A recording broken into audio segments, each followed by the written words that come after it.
আসসালামু আলাইকুম এভরিওয়ান। বহুরূপী ভালোবাসা গল্পের তৃতীয় পাঠ। আর কাল তো ঈদ উল ফিতর, তাই সবাইকে আমার পক্ষ থেকে জানাই অগ্রিম ঈদ মুবারক। ঈদের দিন তোমাদের বাসায় আমার দাওয়াত থাকলো। আর হ্যাঁ, সালামিটা দিতে ভুলে যাইয়েন না যেন। তো যাই হোক, কিছু কথা বলি। সবাই ঈদের দিন মন খুলে আনন্দ করবা, নিজের পরিবার, বন্ধু বান্ধব, ভাই ব্রাদার সাথে নিয়ে। আর যারা দূরপ্রবাসে আছেন তাদের বলি, মন খারাপ করার দরকার নেই। যত দূরেই থাকেন না কেন, আমরা সবাই একটা পরিবার। ঈদের আনন্দটা একসাথে ভাগাভাগি করে নিব। আর হ্যাঁ, ঈদ উপলক্ষে তোমাদের কাছ থেকে 2 দিন ছুটি নিচ্ছি। আশা করি তোমরা না করবা না। আর আজ রাতে টেলিগ্রাম লাইভে আসবো। তোমরা আমার সাথে কথা বলতে চাইলে টেলিগ্রামে অ্যাড হতে পারো। টেলিগ্রাম চ্যানেলের লিংক ভিডিওর পিন কমেন্টে দেওয়া আছে। তো চলো, বেশি কথা না কইয়া গল্প শুরু করা যাক। হঠাৎ করে কিসের যেন একটা শব্দ আমার কানে ভেসে আসলো। আর তখনই আমি চোখ খুলে সামনে তাকিয়ে দেখি আমি নিচে পড়ে আছি। আর আমার থেকে কিছুটা দূরে বিষের বোতলটা পড়ে আছে। শরীর থেকে বিষের গন্ধ যেন যাচ্ছেই না। আবার এইদিকে শরীরের রক্ত শুকিয়ে কাঠ হয়ে গেছে। এখান থেকে উঠে যে বাসায় যাব, এই শক্তিটাও নেই। আমাকে যেভাবেই হোক বাঁচতে হবে। আমি ছাড়া আমার বাবা মায়ের আর কেউ নেই। দেখতে দেখতে রাত হয়ে গেল, কিন্তু আমি যে নিচে পড়ে আছি আর উঠতেও পারছি না। কাউকে যে ফোন করে বলবো আমাকে এখান থেকে নিয়ে যেতে, সেটাও পারছি না। কারণ আমার ফোন আর মানিব্যাগ সহ ঋতু নিয়ে পালিয়েছে। হঠাৎ করে পাশে একটা লাঠি দেখতে পারলাম। কোনো মতে ওইটার কাছে এনে ধীরে ধীরে দাঁড়াতে লাগলাম। আগে মুরব্বীরা প্রশ্ন করতো, বলতো বাবা, মানুষের 3 পা কখন হয়? তখন বলতাম, মানুষের আবার 3 পা আছে নাকি?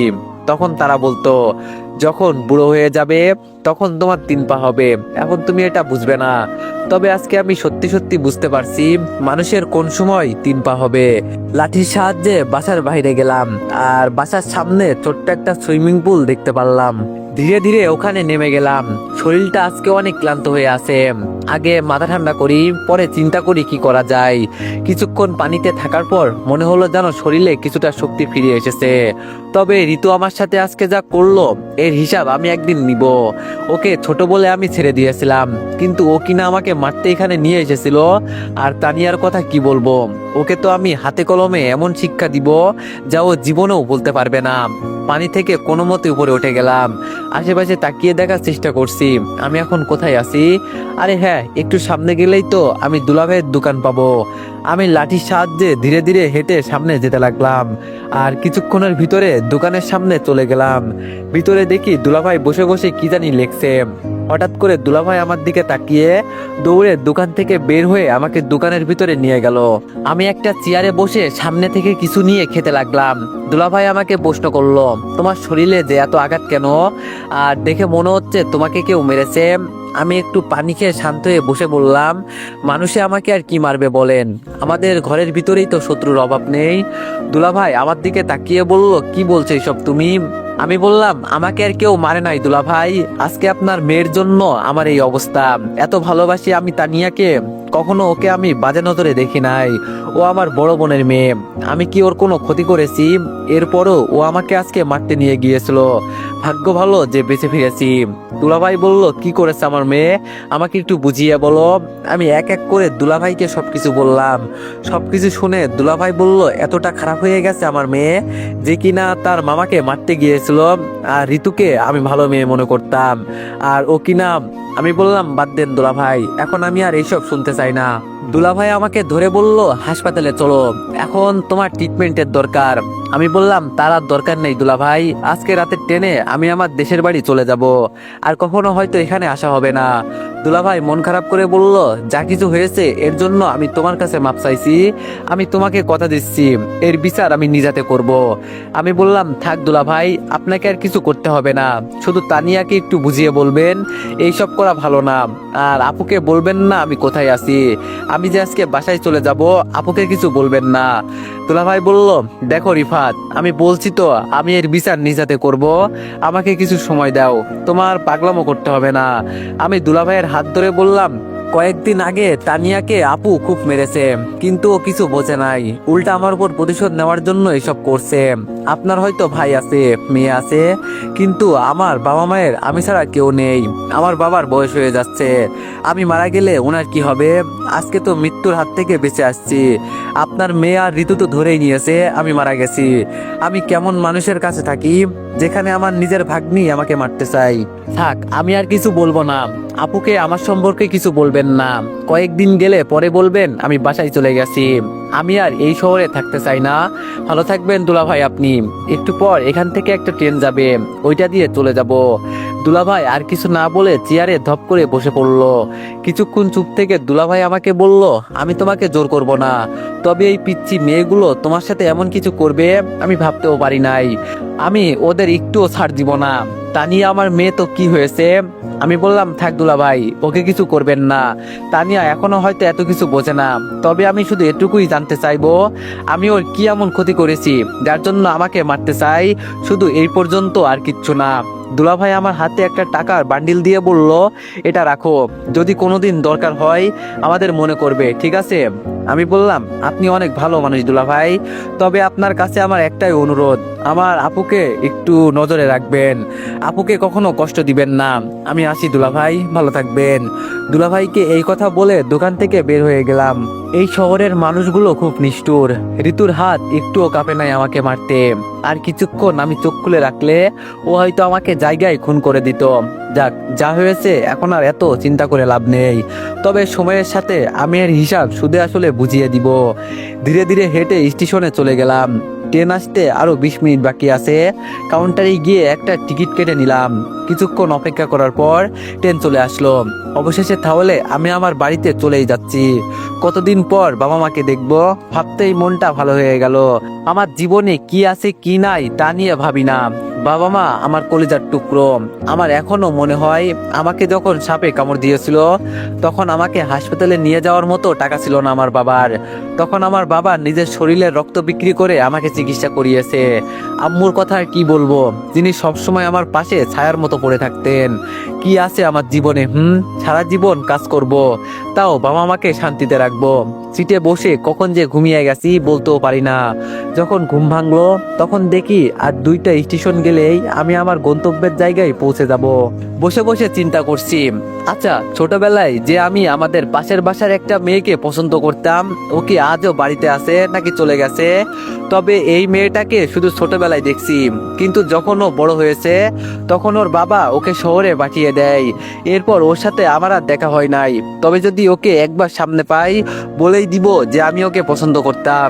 আগের দিনগুলো কতই সুখের ছিল, আর বড় যত হচ্ছি ততই যেন দিন দিন টেনশন বেড়েই যাচ্ছে। আমি আমার স্টেশনে এসে নেমে গেলাম। না জানি বাসায় গেলে আম্মু আমাকে কি করে। শরীরে যে আঘাত আমার, আম্মু দেখলে তো বেহুশ হয়ে যাবে। অন্ধকারের মাঝে চাঁদের আলোয় হাঁটতে বেশ ভালোই লাগছে। দোকান থেকে হালকা করে কিছু কিনে একটা অটোতে উঠে গেলাম। তবে এখন আমি বাসায় যাব ঠিকই, কিন্তু কাউকে কিছু বলবো না। চুপচাপ আমি আমার রুমে গিয়ে ঘুমিয়ে পড়বো। আমার রুমে ছোট্ট একটা জানালা আছে। ছোটবেলায় যখন আমি রাত করে বাসায় আসতাম তখন আমার বাবা আমাকে খুব মারতো। এজন্য বুদ্ধি করে আমি আমার জানালার কাছে একটা ফুটো করছিলাম, যাতে আমি আমার জানালা খুলে ভিতরে প্রবেশ করতে পারি আর বাবাও কিছু বলতে না পারে। অটো থেকে নেমে বাসার সামনে চলে গেলাম। অনেকদিন পর আমি আমার গ্রামটাকে দেখলাম, মনটা যেন জুড়িয়ে গেল। চাঁদের আলোয় সবকিছু যেন জল জল করছে। আমি আমার রুমের কাছে গিয়ে জানালা খুলে ফেললাম। ধীরে ধীরে রুমে ঢুকে গেলাম। রুমের লাইটটা অন করতেই দেখি আমার রুমটা একদম পরিষ্কার পরিচ্ছন্ন করা।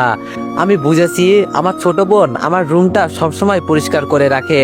কাপড় চেঞ্জ করে রুমের লাইটটা বন্ধ করে ঘুমিয়ে গেলাম। সকালে দরজার কটকট আওয়াজে ঘুম ভাঙলো। বাইর থেকে আম্মু বলছে, চোরের বাচ্চা চোর, তুই আমার ছেলের রুমে কি করিস? তাড়াতাড়ি রুমের দরজা খোল, নইলে তোর খবর আছে। আমি কথা দিচ্ছি, তুই পালিয়ে না গেলে দরজা খুলে দিস, তাহলে হয়তো বেঁচে যাবি, নইলে আমি তোরে গুলি করে মারবো। আম্মুর কথা শুনে হাসতে লাগলাম। আমি বিছানা থেকে উঠে দরজার কাছে চলে গেলাম। ধীরে ধীরে দরজা খুলে দিলাম, আর দরজা খুলতেই সবাই আমাকে দেখে অবাক হয়ে গেছে। আমি আম্মুকে জড়িয়ে ধরে বললাম, ভালো আছেন আম্মু আপনি? আম্মু আমাকে জড়িয়ে ধরে কি যে কান্না। হঠাৎ আম্মু আমাকে ছেড়ে বলল, তোর শরীরে এসব কিসের আঘাত? আমি বললাম, আরে বাদ দাও তো, এতদিন পর আসছি, কই একটু আদর করবে তা না। পাশ থেকে মাহি বলল, দেখ ভাইয়া, একদম কথা ঘোরানোর চেষ্টা করবি না। তোর শরীরে এইসব কিসের আঘাত তাই বল। আর কার এত সাহস যে আমার ভাইকে এভাবে মারে?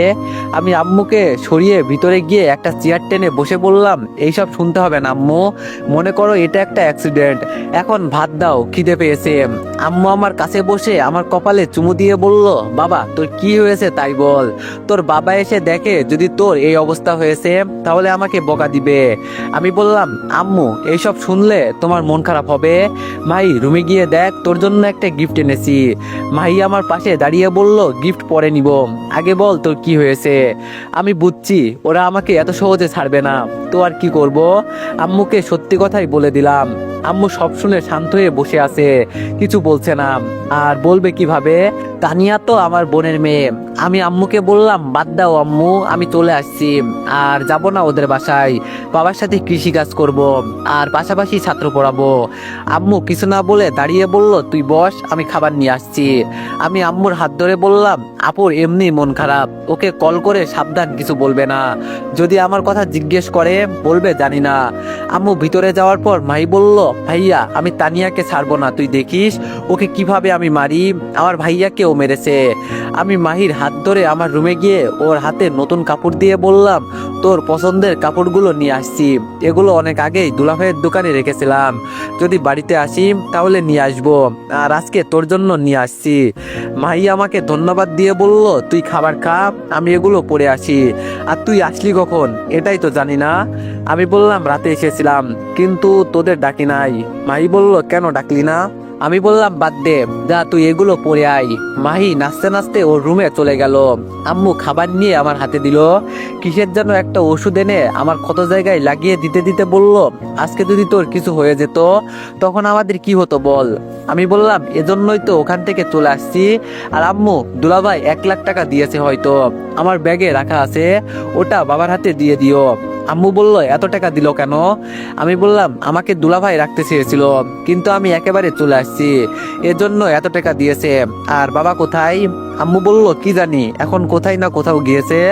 খাবার শেষ করে বললাম, আম্মু একটু বাইরে যাই। আম্মু বলল, তো চাচের বাড়ি থেকে ঘুরে আই তাহলে।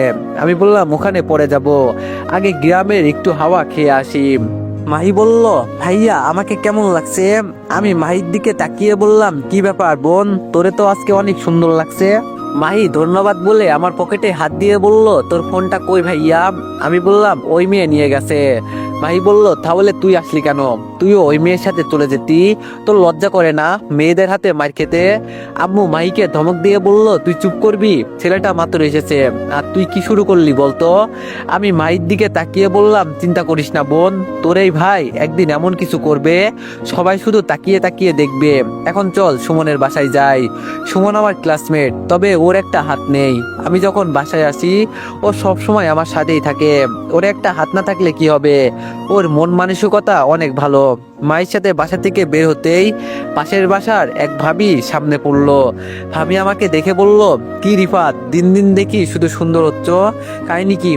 বিয়ে টিয়ে করেছো নাকি? আমি বললাম, কি যে বলেন না ভাবি, আমি আর বিয়ে সে অনেক পরে, আর আমাদের মতো ছেলেদের জন্য তো আপনাদের মতো ভাবি আছে নাকি? ভাবি মুখ বাঁকিয়ে বলল, আহারে অবুঝ ছেলে। আমি হাসি দিয়ে বললাম, আচ্ছা ভাবি, তাহলে সামনে যাই, পরে কথা হবে। ভাবির সাথে কথা শেষ করে সামনে হাঁটতে লাগলাম। ভাইয়া আমাকে প্রশ্ন করলো, ভাইয়া তোর ভাবিকে পছন্দ হয়? আমি মাহির দিকে তাকিয়ে বললাম, তোর মাথা আমি ফাটাবো, শুধু উল্টাপাল্টা কথা বলিস। মাহি বলল, ভাইয়া ওই দেখ, তোর প্রতিবন্ধী বন্ধু সুমন কোনো মেয়ের সাথে বসে বসে কথা বলছে। আমি বললাম, আচ্ছা চল গিয়ে দেখি মেয়েটা কে। হেঁটে হেঁটে সুমনের কাছে চলে গেলাম। সুমন আর মেয়েটা পাশাপাশি বসে আছে। আমরা যে এখানে আসছি ওদের কোনো খেয়ালই নাই। আমি পেছন থেকে বললাম, কিরে শালা, তুই বসে বসে কি প্রেম করিস নাকি? সুমন আমাকে দেখে দাঁড়িয়ে এক হাত দিয়ে জড়িয়ে ধরে বলল, আরে রিফাত তুই, কতদিন পরে তোরে দেখছি, তোরে দেখে খুব ভালো লাগছে। সুমনকে ছেড়ে মেয়েটার দিকে তাকিয়ে বললাম, কিরে, এটা আমাদের পাশের গ্রামের আজিম কাকার মেয়ে না? সুমন হাসি দিয়ে বলল, আর তোর ভাবি হয়। আমি বললাম, বাবা তোর বিয়ে ঠিক হয়ে আছে আর তুই আমাকে কিছুই বলিসনি? সুমন বলল, আমি তোরে আমার বিয়ের কথা বলছি না, কারণ তোর যে বিয়ে ঠিক হয়ে আছে এটা তো আমাকে তুইও বললি না। আমি অবাক হয়ে বললাম, আমার বিয়ে ঠিক হয়ে আছে মানে? তুই কি বলতে চাস? সুমন বলল, কেন, তোর চাচাতো বোনের সাথে তোর বাবা সেই দিন না তোর বিয়ে ঠিক করলো? আমি মাহির দিকে তাকিয়ে বললাম, কিরে মাহি, সুমন কি ঠিক কথা বলছে? মাহি মাথা নিচু করে বলল, আম্মু তোর এই বিষয়ে কিছু বলতে না করেছে। রাগে আমার শরীর ফেটে যাচ্ছে। আমাকে না বলে আমার বিয়ে ঠিক করেছে। আমার চাচাতো বোনের স্বভাব চরিত্র ভালো না। এই মেয়েকে তো আমি জীবনেও বিয়ে করব না। দরকার হলে সারা জীবন কোনো বিয়েই করব না, তাও এই মেয়েকে বিয়ে করা যাবে না। আমি সুমনকে বললাম, আমার বিয়ে আর আমি জানি না, তোরে কি বলবো বল। আচ্ছা, এইসব বিষয়ে পরে কথা বলি, তোর বিয়ে কত দূর গেল এটা তো বললি না। সুমন মেয়েটার হাত ধরে বলল, বিয়ের সব কাজ শেষ, এখন শুধু তুলে আনবো। আমি মেয়েটাকে উদ্দেশ্য করে বললাম, তুমি তো জানো আমার বন্ধুর আগে থেকেই একটা হাত নেই, বিয়ের পর তুমি ওর সাথে থাকতে পারবে তো? মেয়েটা আমাকে বলল, ও হয়তো আপনার বন্ধু হতে পারে, কিন্তু আমি ওর বিয়ে করাবো। আর আমি আমার স্বামীকে ছেড়ে কোথায় যাব? আমি একটা হাসি দিয়ে বললাম, পারফেক্ট একটা মেয়ে পেলি তুই। আচ্ছা তোরা কথা বল, আমাকে এখন বাসায় যেতে হবে, বাবা হয়তো চলে আসছে। সুমন বলল, আমাদের বাসায় চল, এতদিন পর আসলি আর আমাদের বাসায় যাবি না? আম্মু তোরে দেখলে খুব খুশি হবে। আমি বললাম, অন্য একদিন যাব সুমন, বাড়িতেই তো আছি, দেখা তো হবেই। মাই চল। রাস্তা দিয়ে হেঁটে যেতে যেতে মাইকে বললাম, তুই আগে বাসায় চল, আমাকে না বলে বাবা আমার বিয়ে ঠিক করে ফেলে আর তুই কিছুই বলিস না, আজকে বাসায় গিয়ে তোরে বানাবো। মাহি মুখ বাঁকিয়ে বলল, বাবাকে কিছু বলতে পারবে না, আসছে আমাকে মারতে। আমি বললাম, তুই আমার বোন নাকি শত্রু? মাহি বলল, তোর যেটা মনে হয়। এখন কথা না বলে বাসায় চলতো। মাহি আর আমি বাড়িতে চলে আসলাম।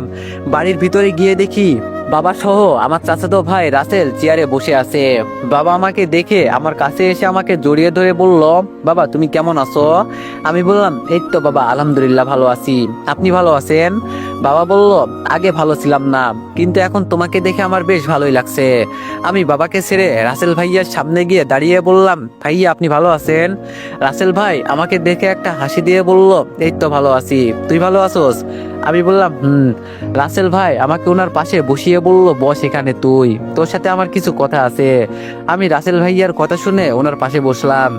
এবার আমার বাবা বলা শুরু করলো, রিফাত, তোরে না জানিয়ে আমরা একটা সিদ্ধান্ত নিয়েছি, সবকিছু ঠিকঠাক আছে, এখন শুধু তুই হ্যাঁ বললেই হবে। আমি কিছু হলেও বুঝেছি আমার বাবা আমাকে কি বলতে চাইছে। তবে আমার জানা মতে বাবা এই বিয়েতে রাজি ছিল না, কিন্তু হঠাৎ করে কি এমন হলো যে বাবা একেবারে হ্যাঁ বলে দিল? বাবা আমার দিকে তাকিয়ে বলল, রিফাত, আমি তোরে কি কথা বলছি শুনলি তো? আমি বললাম, কি হয়েছে, আমাকে তো বুঝিয়ে বলতে হবে নাকি? তাহলে না হয় আমি কিভাবে বুঝবো? বাবা বলল, আসলে বাবা আমরা সবাই মিলে তোর বিয়ে ঠিক করেছি তোর চাচাতো বোনের সাথে। ভাবলাম নিজের বাড়ির মেয়ে নিজের ঘরেই নিয়ে আসি। আর আমি জানি তুই আমাদের মুখের উপর কোনো কথা বলতে পারবি না, তাও এখন শুধু তোর বদপ্রকাশের বাকি আছে, তুই কি বলিস? এবার আমি দাঁড়িয়ে বলতে শুরু করলাম, তো এভরিওয়ান, নেক্সট পার্ট খুব শীঘ্রই আসবে। আর আবারও সবাইকে জানাই অগ্রিম ঈদ মুবারক। ধন্যবাদ।